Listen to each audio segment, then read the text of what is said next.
मोर श्रोता बंधु मानू आउ एक नुआ कहानी को स्वागत। आजिर कहानी जीवन रे संघर्षर महत्व।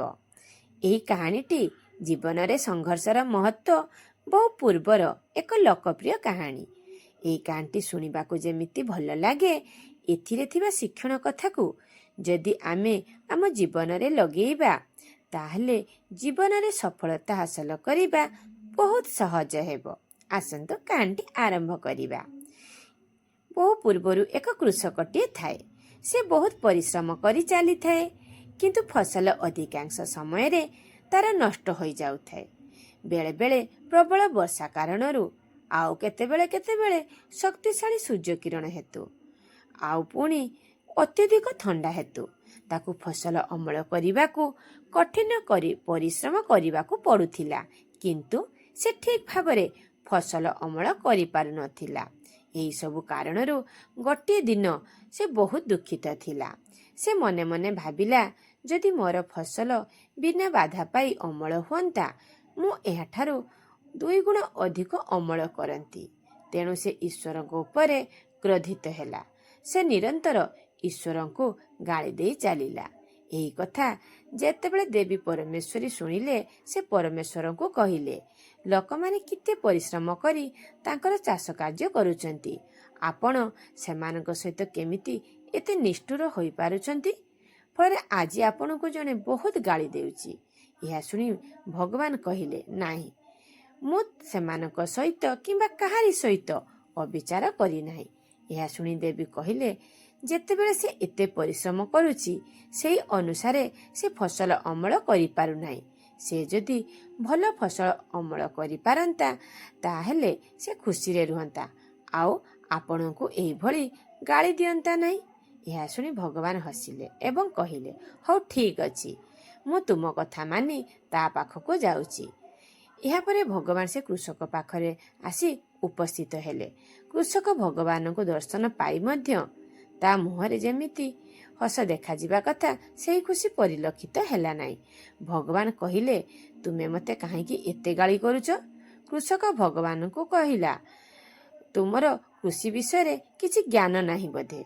तुमे जेकोसी समय प्रबल वर्षा करूच एवं केतेबेले अत्यधिक ठंडा वृद्धि पुणी कर देउच, आउ केतेबेले पुणी आदु वर्षा करुना। फलरे आमर एई फसल प्रत्येक थर अधारु अधिक नष्ट हो जाउची। तेणु मोर एते परिश्रम एवं आम कृषक मानकर एते परिश्रम वृथा हो जाउची। तेणु मु कहूची जे आपण मोर कथा मानी परवर्ती फसल अमल पर्यंत आम कृषक मानक अनुଯାयी पागत करंतु। कृषक इच्छा अनुसार पाणीपाग हेले आपण देखिबे आमर केते अधिक फसल अमल हेउची। एही सब कथा सुनी ईश्वर कहिले जे यह वर्तमान पाखरु तुम कथा अनुଯାयी समस्त पागर परिवर्तन घटिब, किंतु गोटिए कथा तुमर एही गोटिए कथा मानिली, किंतु तुमर एही कथार आउ पछको तुमे हटिब नाही। कृषक कहला, ना मु आपण को आउ काहेकि ए विषय कहबी। मो चाहिबा अनुसार पाणीपाग हेले मोर सब इच्छा पूरण हेबो। तेणु मु आउ आपण को किछि अनुरोध करिबी नाही। या परे भगवान तथास्तु कहि चली गले। कृषक माने पुनर्बार गहम चाष समय आसिला। पुणी से माने गहम चाष आरंभ कले। बर्तमान जेतेबेले से चाहिले पानी पई वर्षा करिबाकू, तेणु वर्षा हैला। सेठारे वर्षा प्रबल हैला। पुणी जेतेबेले चाहिले फसल पई सूर्य किरण आवश्यक, सेतेबेले सूर्य किरण ठीक ठाक हैला। एही उपाय रे पाग तांको इच्छा अनुଯାयी गति कला। धीरे धीरे तांकर फसल प्रस्तुत हेबाकू लागिला।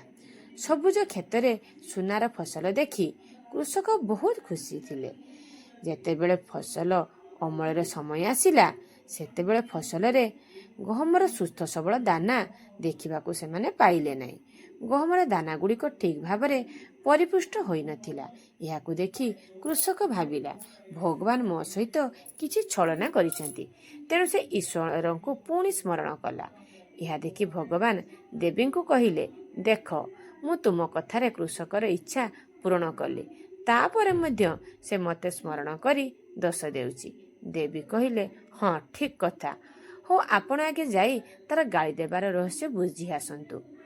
जेतेबेले भगवान कृषक को आसी देखा देले, କୃଷକ କହିଲା, ଆପଣ ମୋ ସହିତ କୌଣସି କିଛି ଛଳନା କରିଛନ୍ତି, ତେଣୁ ଏଭଳି ଫସଲ ଫଳିବାର କାରଣ ଆପଣ ନିଜେ କୁହନ୍ତୁ। ତୁମ ଫସଲ ପ୍ରାକୃତିକ ପରିବେଶ ମଧ୍ୟରେ ନ ବଢ଼ି ତୁମେ ତାକୁ ଅପ୍ରାକୃତିକ ପରିବେଶ ଯୋଗାଇ ଦେଲ। ତୁମେ ତୁମ ସୁବିଧା କଥା ଭାବିଲ, କିନ୍ତୁ ଫସଲ ପାଇଁ ପ୍ରାକୃତିକ ପରିବେଶ ତାକୁ ଯୋଗାଇ ଦେଲ ନାହିଁ।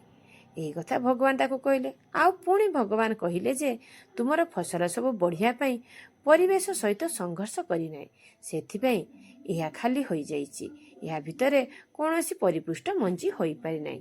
ଯେତେବେଳେ ଫସଲ ପ୍ରବଳ ବର୍ଷା, ପ୍ରବଳ ପବନ ଏବଂ ଶକ୍ତିଶାଳୀ ସୂର୍ଯ୍ୟକିରଣରେ ବଞ୍ଚିବା ପାଇଁ ସଂଘର୍ଷ କରେ, କେବଳ ସେତେବେଳେ ଶସ୍ୟ ପରିପୃଷ୍ଟ ହେବାର ପ୍ରକ୍ରିୟା ଆରମ୍ଭ ହୁଏ। ଯେପରି ଜ୍ୟୋତି ବଢ଼ାଇବା ପାଇଁ ସୁନାକୁ ଗରମ ହେବା ପାଇଁ ନିଆଁରେ ଗରମ ହେବାକୁ ପଡ଼ିବ, ସେହିଭଳି ସଂଘର୍ଷ ମଧ୍ୟ ଫସଲ ପାଇଁ ଆବଶ୍ୟକ। କୃଷକ ଏହି କଥାର ମର୍ମ ବୁଝିଲେ ଏବଂ ତାଙ୍କ ଭୁଲକୁ ହୃଦୟଙ୍ଗମ କଲେ ଏବଂ ଏହିସବୁ ପରେ ଦେବୀ ଭଗବାନଙ୍କୁ କହିଲେ, ହେ ପ୍ରଭୁ, ତୁମ ଲୀଳା ବୁଝିବା ମୋ ପାଖରେ ସମ୍ଭବ ହେଉନାହିଁ। ଆଉ ଏ ସ୍ୱାର୍ଥରେ ବୁଡ଼ି ରହିଥିବା ମଣିଷ ବା କିପରି ବୁଝିବ? ତେଣୁ ସେମାନେ ଆପଣଙ୍କ ଲୀଳାକୁ ବୁଝି ନ ପାରି ଯେକୌଣସି ସମୟରେ ଯେକୌଣସି ଅସୁବିଧାର ସମ୍ମୁଖୀନ ହେଲେ ଆପଣଙ୍କୁ ଦୋଷ ଦେବା ନିଶ୍ଚିତ। କିନ୍ତୁ ଯେତେବେଳେ କିଛି ଭଲ ହେବ, ସେହି କଥା ପାଇଁ ଆପଣଙ୍କୁ ପ୍ରଶଂସା କରିବା ଦୂରେ ଥାଉ, ଆପଣଙ୍କୁ ମନେ ମଧ୍ୟ ପକାଇବେ ନାହିଁ।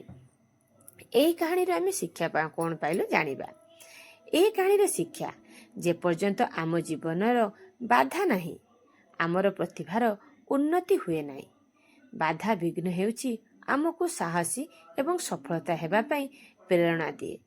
କିଛି ବାପା ମା ତାଙ୍କ ପାଖରେ ଅମାପ ଧନ ସମ୍ପତ୍ତି ଥିବା ଯୋଗୁଁ ସେମାନେ ତାଙ୍କ ପୁଅ ଝିଅର ସଂଘର୍ଷ କରିବା ଦେଖି ନ ପାରି ତାଙ୍କ ହାତ ପାଖରେ ସବୁ ଜିନିଷ ପହଞ୍ଚାଇ ଦିଅନ୍ତି। ଆଉ ଯଦି ସେହିଭଳି ପରିସ୍ଥିତିରେ ବଢ଼ିଥିବା ପିଲାଙ୍କ ଜୀବନରେ କେବେ କିଛି ସମସ୍ୟା ଆସିଲା, ସେମାନେ ତାର ସଠିକ୍ ସମାଧାନ କରିପାରନ୍ତି ନାହିଁ। ଅବଶ୍ୟ ସବୁ ଧନୀ ପରିବାରରେ ଏହି ଘଟଣା ଘଟେ ନାହିଁ। ଖାଲି ଧନୀ ପରିବାରରେ ଏହା ଘଟୁଛି ତା ନୁହେଁ। ବର୍ତ୍ତମାନର ବାପା ମା ମାନେ ନିଜ ଛୋଟବେଳର କଷ୍ଟ କଥା ମନେ ପକାଇ ଭାବୁଛନ୍ତି ଯେ ଆମେ ଆମ ଛୋଟବେଳେ ପାଇଥିବା କଷ୍ଟ ଆମ ପିଲା କେବେ ମଧ୍ୟ ନ ପାଆନ୍ତୁ। ତେଣୁ ସେମାନେ ତାଙ୍କ ପିଲା ପାଇଁ ସବୁ କିଛି କରିବା ପାଇଁ ଚେଷ୍ଟା କରୁଛନ୍ତି। ଅବଶ୍ୟ ଆମେ ଆମ ପିଲା ପାଇଁ କରିବା ନାହିଁ ତ ଆଉ କାହା ପାଇଁ କରିବା? କିନ୍ତୁ ଥରେ ଭାବନ୍ତୁ, ଆପଣ ସେତେବେଳେ ନିଜ ବାପା ମାଙ୍କ ସଂଘର୍ଷ ଦେଖି ନିଜେ ବହୁତ ସଂଘର୍ଷ କରି ଆଜି ଏହି ପରିସ୍ଥିତିରେ ପହଞ୍ଚି ପାରିଛନ୍ତି।